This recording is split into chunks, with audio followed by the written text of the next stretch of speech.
Joining us now, Republican candidate for governor of Virginia, Ed Gillespie. The statewide gubernatorial race decided November 7th, 2017.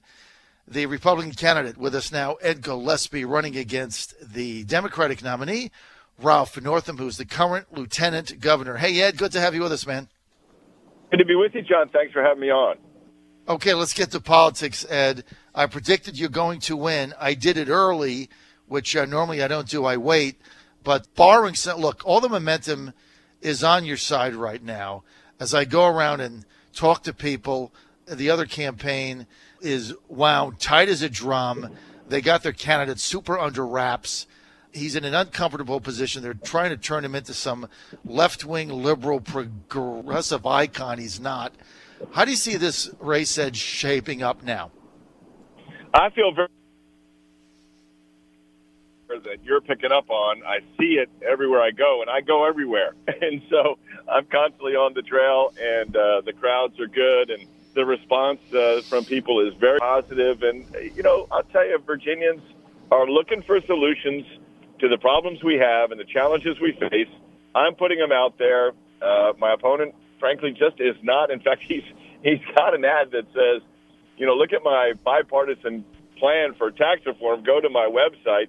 And, you know, I'm going to do something most candidates would not, which is I'm going to encourage people listening today to do that. Go to ralphnortham.com. See if you find the bipartisan plan for tax reform he talks about in his commercial. I have one. I've got a tax reform plan to reduce our individual income tax rates 10% across the board. Right. Detailed and specific and on my website. Go to my website and compare and contrast. All right, Ed, I want to get to your justice reform proposal last week. You're one of the first candidates that's really addressed this. We simply, in America and in Virginia, we simply have too many people in prison. You know, we have the highest incarceration rate of any country in the free world, and it's by a huge percentage, like 35% higher than the country closest to us. We have a higher percentage in China, communist China, higher percentage in Russia, and we have the highest rate of people that return back to prison by a significant margin also. Run us through some of your justice reform ideas, Ed. Well, first of all, I think we have to. I put forward a law enforcement plan a couple of weeks ago that's clear. We need to crack down on crime and gang violence and MS-13, and we can't have sanctuary cities here, and we've got to compensate our law enforcement better. At the same time, we can be tough on crime, and we can have rational policies in terms of criminal justice, and we need to have a criminal justice system that is as well.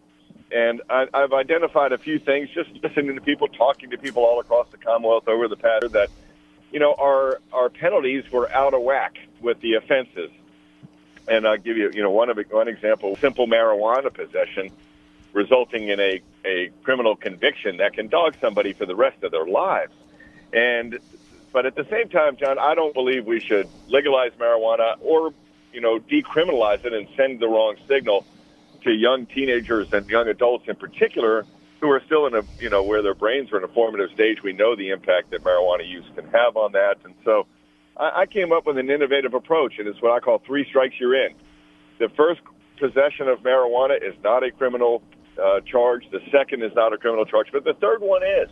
The first 2 possessions, you would have to appear before a judge. You would have an infraction, a fine, but not the third. But the third would be a criminal charge, and I think that would help a lot in terms of our jails, and also just not having a criminal conviction for simple possession of marijuana that can get a job or college or other opportunities down the line. So that was one thing, what I call 3 strikes you're in, and I think it's a very rational approach. I narrowly targeted, limited, and tightly regulated medicinal marijuana as well, because I've become convinced that the benefit is, in some instances, is worthwhile, and we ought to have that, but have it tightly regulated.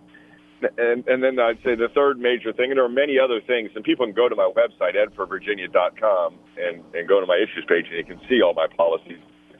So the other thing is the felony larceny threshold in Virginia is very low. It's $200. If you steal something worth $201, that's a felony, and you are a felon. State like Texas, which is not a soft on crime state, their threshold is $1,500. So I would more than double our felony larceny threshold from $200 to $500. Those are just some of the highlights of it, but there's a lot more, and you can go to my website, see my plans for prisoner reentry and other approaches as well. Well, look, you're tackling the issue. It's a big issue. It's a tough one for Republicans to tackle because there's a lot of dog whistles out there, like 3 strikes, you're out, lock them up, tough on crime. But the reality is, I think having a felony to steal $200, look, kids make mistakes, people make mistakes, and we simply have too many people in prison in this country. And I could do a whole show on that. I have many times, so I'm going to go off it. But I applaud you for the attempt to at least have a rational dialogue on this and some of the things, Ed Gillespie, that makes sense. Republican gubernatorial nominee, Ed Gillespie. Ed, let's get to your forum last week at the NAACP, one of the first Republican statewide candidates to do that. Just tell me how things went and what your rationale was being at that. Well, a couple of things. Let me start with the rationale for being there. One, it was my third time back at Virginia Union, which is one of our historically black colleges. My general election campaign there. The morning after the primary, that was my first stop with our ticket with Jill Vogel and John Adams. But I had been there prior to that, and I was glad to be back and to make my case. I was very well received, very warmly received. People liked what I had to say. I stayed. I visited with the audience afterward. My opponent, spoke and left. And the reason I did that, John, is because there's nowhere in the Commonwealth I will not go, because there's no one in the Commonwealth I will not serve. I will be a governor for all Virginians. And I spoke at the Chesapeake Bay Foundation and James River Association Forum on the Bay earlier in that week. A lot of people think, Republicans shouldn't go to, environmental groups. Well, I'm for a clean bay. And we need to have it. We're stewards of the earth, and God gave us a gift and a jewel for us to be responsible for in the Chesapeake Bay, and one of the greatest things on earth. And so I was proud to talk about my plans to make sure that we have clean air and clean water, and that we are taking care of the bay. I spoke at the Voices Forum for Children, a children's advocacy group. Well, I've got great plans to help the children in the Commonwealth. It's one of our principal responsibilities in government is to take care of the most vulnerable in our society. And children are, clearly folks that we got to make sure that a child in Virginia is safe and nourished and has a good school to go to. And I was glad to put forward my plans on that. And I was glad to go to the NAACP and talk about my policy. But address concerns that I hear when I talk to African-American voters and in the community, and make clear that I understand those concerns and I have answers to them. For example, the achievement gap between minority students and white students in Virginia. I have a plan to cut it in half. And people were very appreciative of my policy ideas and solutions, and I campaign everywhere, John. There's nowhere I won't go. I'll be a governor for all Virginians, and that's what's in my heart, and it's what's in my head. And we govern as we campaign. And if you're going to govern and be a governor for all Virginians, you better take your campaign to all Virginians, and I do. Well, look, I like the idea, Ed Gillespie, that you're talking to people. I think everything starts with having conversations. Obviously, we do it here several hours a day, 4 hours a day. You have to be able to talk to people, even those that might disagree with you. You have to be able to have a conversation. So I applaud you for that. I want to get to some tougher issues, Ed. I want to go to Dominion Energy.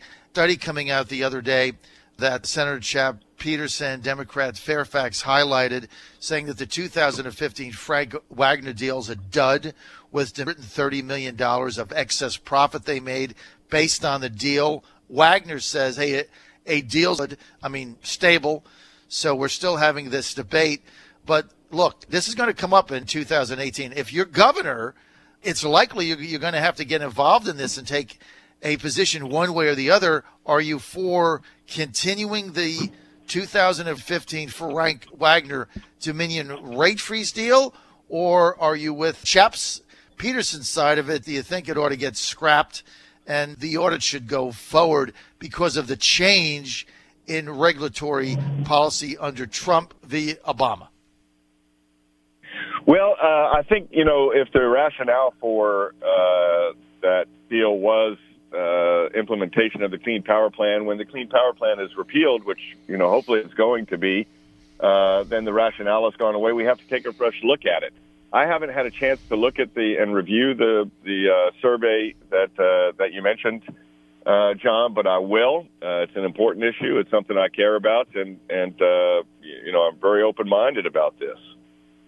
All right, so it sounds like you're studying it, and you've not taken a position on it now. Is that me? Well, John, last week was a crazy week. All those forums I just mentioned were all just in the the past few days, and I'm very serious about policy. As you know, I've got 16 specific policy proposals on my website right now that address everything from sea level rise in Hampton Roads to recurrent flooding in our streams and rivers in the West, and the opioid and heroin crisis. But I have not had a chance to look at that. And one thing I try not to do is to comment on things that I have not read before I comment on them. That's fair. That's fair. We'll table that to a future time we're on. That's a fair answer. I respect that. Let's get to Confederate statues and monuments. This is now a big issue in the campaign, no matter what anybody says. And your Democratic opponent running for governor has said that all of the monuments and statues that represent Confederate soldiers, Confederate generals, or Confederate politicians, that all of them should come down and be put in museums or somewhere else, but they should be taking off Monument Avenue, Public Square, and everything, taken down. What is your position as governor on these statues? Well, my position is we should keep them up and put them in historical context. And what I always say, John, is Virginia and Virginians have been at the forefront of American history from our very founding, literally, at Jamestown. That doesn't mean we've always been on the right side of American history. And clearly, when you're on the side of sustaining the evil institution of slavery, you're on the wrong side. Our history is our history, and we need to teach it. And people need to, understand the role of these people on these statues. And my point is we should not glorify them. We need to educate about them. And putting them in historical context, to me, makes the most sense. Now, I think that the cities and counties should have that prerogative, and that those conversations at those local levels would be cathartic and healthy, and would be good to have at the local level. There are state-controlled statues, by the way, and I would keep those up, and the lieutenant governor would, Ralph Northam, would take them down. The statue, the Jackson statue at BMI, the Lee statue in Lee Circle, and so there are very clear differences here. I believe that we should teach history, that we should put these statues in historical context. That was the position, as you know, of Mayor Stoney, the mayor of Richmond, before Ralph Northam changed his, position on it and became an advocate for taking them all down. And I think it's a common sense approach that makes the most sense for Virginia. All right. So what I've heard is that unequivocally, Ed Gillespie, if you're governor of Virginia, you're going to be in favor of keeping the statues where they are, those controls, putting historical context to it, but not removing them. Is that my understanding? That's correct. Okay, that's fair enough. And just so everybody knows, the lieutenant governor's position is to take them down, and that is a change. To do everything in his power to take them down. To take them down. And see, I'm glad you brought that up, because it's easy to hide behind the localities and say, well, it's up to the individual supervisors and city council members and mayors to decide what they're going to do with their own people. But there are many of these that are within state control, and those are the ones that the governor is going to have a direct say over.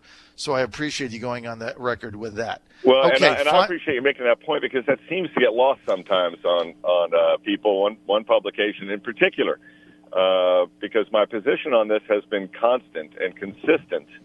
And then they treated it as a change when I said that as governor I would keep up the ones that the governor controls. They missed the distinction between those the state controls and those the city and localities. Now, by the way, that's subject to a court challenge, as you know, in Charlottesville. So, sure. But we'll see if that's if they have that prerogative. Right. So, I mean, as far as those monuments and statues, Confederate-based, that are not within the purview of the state, you as governor would be fine with whatever the locality decided to do, because in reality, if I'm in pick any city in Virginia, if I'm in Chesapeake, Virginia, we have a statue and the Chesapeake City Council decides to get rid of the statue, or Virginia Beach or whatever, well, we can change the city council members. So the only thing the governor really has a say over is those that are within the state authority, and I think you've made that clear. You are in favor of keeping them up, right? Done. That's correct. We can put that to bed. That's exactly right, John. Okay, so thank you, because that thing has been out there. Okay, final question. Trump. There's rumors flying out there that you're not comfortable having the president to come to Virginia for a rally. I just want to put this to bed right now. If the political office of the president calls your campaign up and says, we would like to come for you and do a rally, if that phone call came, would you do a rally with President Trump, yes or no? John, as I've said from the get-go, I will take all the help I can get in this campaign. This is going to be a close race. And the president, the vice president, as you know, Vice President Pence was set to come in to do an event with me. It had to get moved.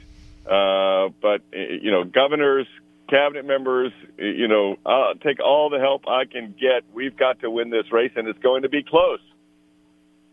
Okay, so including the president, anybody that comes in, you're open to it in order to put you over the top. I don't think you can get any clearer than that, right? Right. Ed, thanks. There's just a couple things I was happy to clear up today. I appreciate your being with us. Ed Gillespie running for governor and setting the record straight. I believe, Ed, you are going to win this race. Thanks for being with us. More information. I do too, John. Thank you. You are going to win. More information, go to edforvirginia.com. That's edforvirginia.com. And I want to say this. Ed is really working hard. I mean, I was out on Saturday. I was at 2 political events on Saturday. Ed was there at a picnic at 1 p.m. in one end of the state. I saw him at an event in the evening, the other end of the state, and he makes himself available and he'll talk to anybody. And I think that's one of the reasons that Ed is going to win this race. Ed, thanks for being with us. More information, go to edforvirginia.com. This is the John Fredericks Radio Network.